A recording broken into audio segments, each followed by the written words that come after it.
سلطان علی پرسلان پر مبنی تاریخی سیریز کے پارٹ 2 میں خوش آمدید۔ ناظرین، آج کی اس ویڈیو میں ہم آپ کو بتائیں گے کہ سلطان علی پرسلان نے سلیمان سے اقتدار کیسے حاصل کیا، وزیر اعظم امید الملک کا انجام کیا ہوا اور سلطان نے موسیٰ بیغو کو کیسے شکست دی۔ تو اس ویڈیو کو آخر تک ضرور دیکھیے گا اور ہمارے چینل کو سبسکرائب کرنا نہ بھولیے گا۔ ناظرین، علی پرسلان کی فتح کی خبر سن کر سلیمان اور اس کا وزیر امید الملک بے حد پریشان ہوئے۔ سلیمان نے اپنے سارے امراء اور سالاروں کا اجلاس طلب کیا اور آئندہ کی حکمت عملی پر بات چیت کی، جس کے نتیجے میں سلیمان نے یہ فیصلہ کیا کہ علی پرسلان کا مقابلہ نہ کیا جائے اور علی پرسلان کو ہی سلطان بنایا جائے۔ دوسری جانب جب علی پرسلان فاتحانہ انداز میں اپنے لشکر کے ساتھ رہے شہر میں داخل ہوئے تو سلیمان کو معزول کر کے محرم 456 ہجری میں علی پرسلان کو سلجوقی سلطنت کا سلطان بنا دیا گیا۔ رے میں داخل ہونے اور سلجوکیوں کا سلطان بننے کے بعد انہوں نے امید الملک کو اپنے سامنے طلب کیا، کیونکہ امید الملک کی غلطیوں کی وجہ سے ہی سلطنت میں بغاوتیں شروع ہوئیں۔ سلطان نے امید الملک کو پہلے تو نظر بند کر دیا اور بعد میں اس کا خاتمہ کر دیا اور نظام الملک توسی کو سلطنت کا وزیر مقرر کر دیا۔ ناظرین، اب تک سلطان علی پرسلان نے اپنے راستے کی 2 بڑی رکاوٹوں کو ہٹا دیا تھا، ایک قتلمج بن اسرائیل اور دوسرا سلیمان تھا۔ اس کے بعد سلطان کے سامنے ہرات کا والی موسیٰ بیغو تھا، جو ابھی تک بغاوت پر اترا ہوا تھا اور سلطان علی پرسلان کی اطاعت کرنے پر آمادہ نہ ہوا تھا۔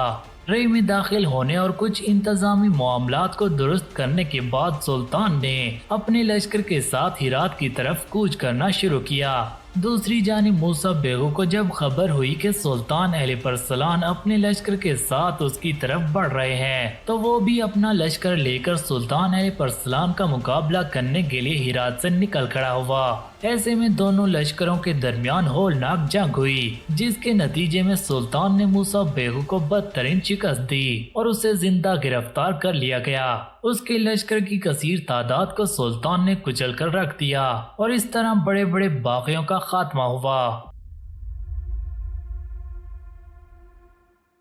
موسیٰ بیغو نے سلطان سے امان طلب کی اور آئندہ اپنی فرما برداری کا یقین دلانے لگا۔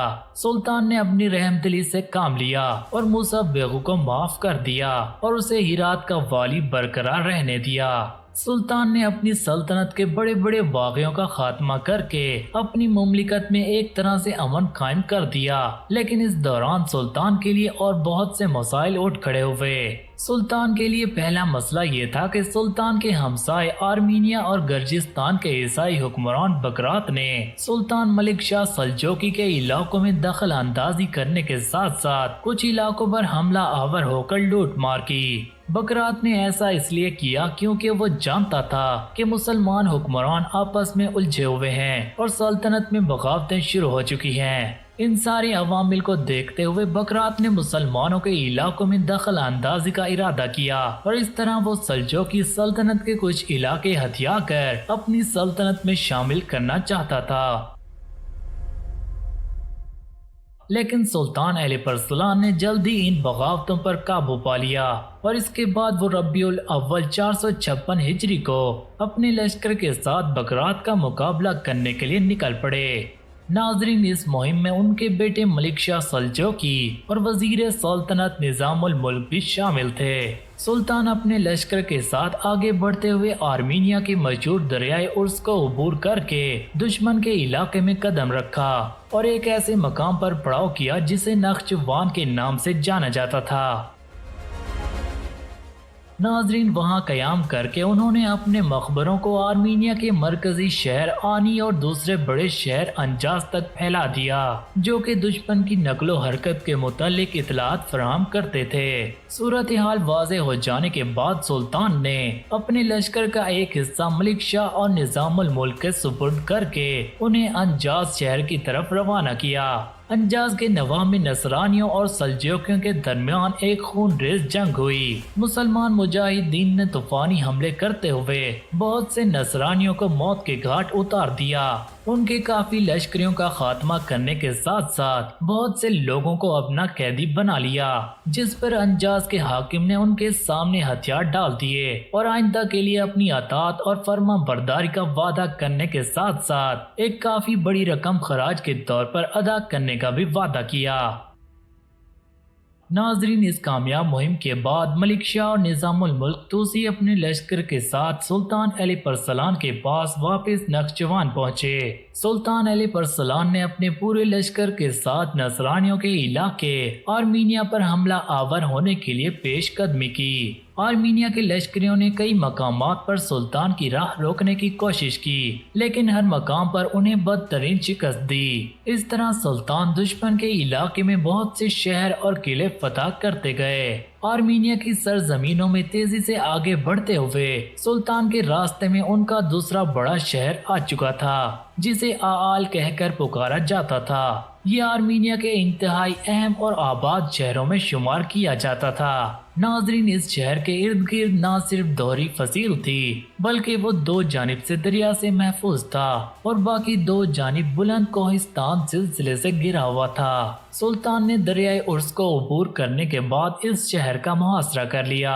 یہ محاصرہ اس قدر سخت تھا کہ لوگوں کو رسد اور دوسرا سامان پہنچنے کے راستے بند کر دیے گئے۔ شہر کے لوگوں نے جب یہ صورتحال دیکھی تو انہوں نے سلطان علی پرسلان کے خلاف ایک چال چلنے کا فیصلہ کیا۔ ان کا مقصد سلطان کے لشکر کو ناقابل تلافی نقصان پہنچا کر انہیں واپس جانے پر مجبور کرنا تھا۔ اسی لیے انہوں نے اپنے دو سفیروں کو سلطان کے پاس بھیج کر مزید مقابلہ نہ کرنے کی درخواست کی اور شہر کو ان کے حوالے کرنے کے لیے ایک فوجی دستہ آل شہر میں داخل کرنے کی سفارش کی۔ سلطان نے اس پیشکش پر عمل کیا اور اپنے لشکر کا ایک دستہ ان کے ساتھ بھیج دیا، کیونکہ شہر کے لوگ سلطان کو دھوکہ دینے پر تل چکے تھے۔ ناظرین، سلطان کا وہ فوجی دستہ جیسے ہی شہر کی بیرونی فصیل کے اندر داخل ہوا تو شہر کے اندر موجود عیسائیوں کے لشکر نے اسے گھیر لیا اور سب کو شہید کر دیا۔ ناظرین، اس واقعے کی خبر ابھی سلطان علی پرسلان کو نہیں ہوئی تھی کہ شہر والوں نے ان کے خلاف ایک اور چال چلنے کا فیصلہ کیا۔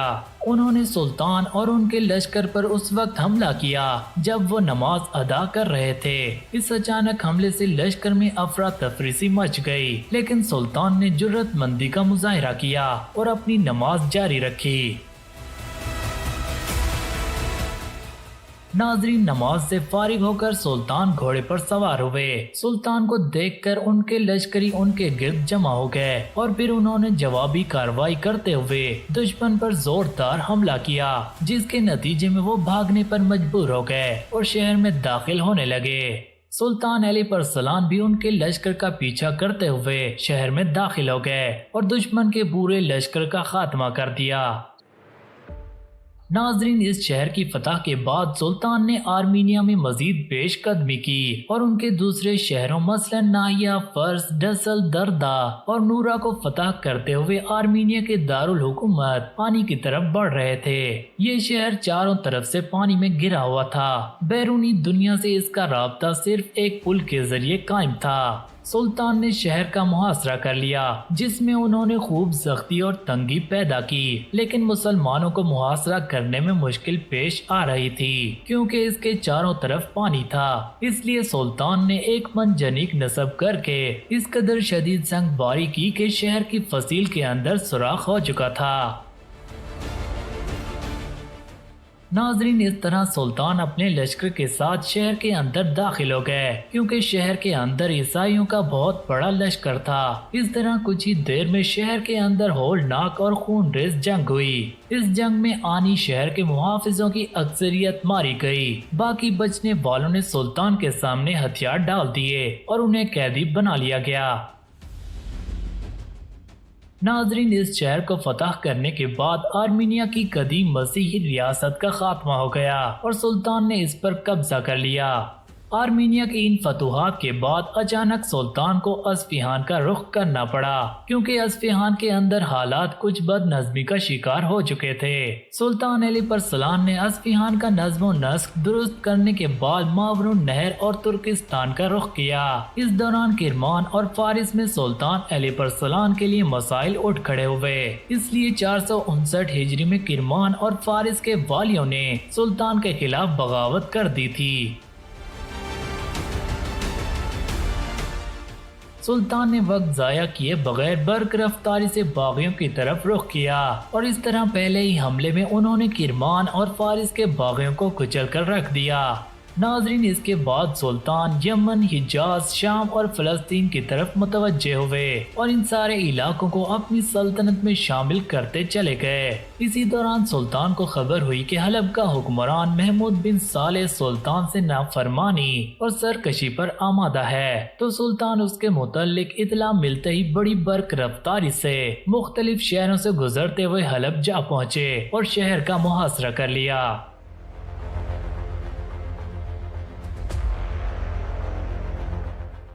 ناظرین، حلب کا حکمران محمود بن صالح سلطان علیپ السلام کی بہادری سے واقف تھا اور ان سے جنگ کرنے کا انجام بھی جانتا تھا، اسی لیے اس نے سلطان سے امان طلب کی اور انہوں نے اسے معاف کر دیا اور محمود بن صالح کو حلب کی حکومت برقرار رکھنے دی۔ اس کے بعد وہ واپس ریش شہر چلے گئے۔ ریش شہر پہنچ کر سلطان علیپ السلام نے اپنے بڑے بیٹے ملک شاہ کو اپنا ولی عہد مقرر کر دیا۔ ناظرین، سلطان علیپ السلام نے ملازگرد کی جنگ میں رومینوں کے شہنشاہ رومانوس کا مقابلہ کیسے کیا، سلطان نے یوسف خوارزمی کو کیسے شکست دی اور سلطان علیپ السلام کا انتقال کیسے ہوا، ان سب سوالات کے جوابات آپ کو ملیں گے سلطان علیپ السلام ہسٹری سیریز کے پارٹ 3 میں۔ مگر آج کی یہ ویڈیو آپ کو کیسی لگی کمنٹ کر کے ہمیں ضرور آگاہ کیجیے گا اور ہمارے چینل ٹویٹ فلمز کو سبسکرائب ضرور کر لیں کیونکہ ہم ایسی معلوماتی ویڈیوز ہمیشہ لاتے رہیں گے۔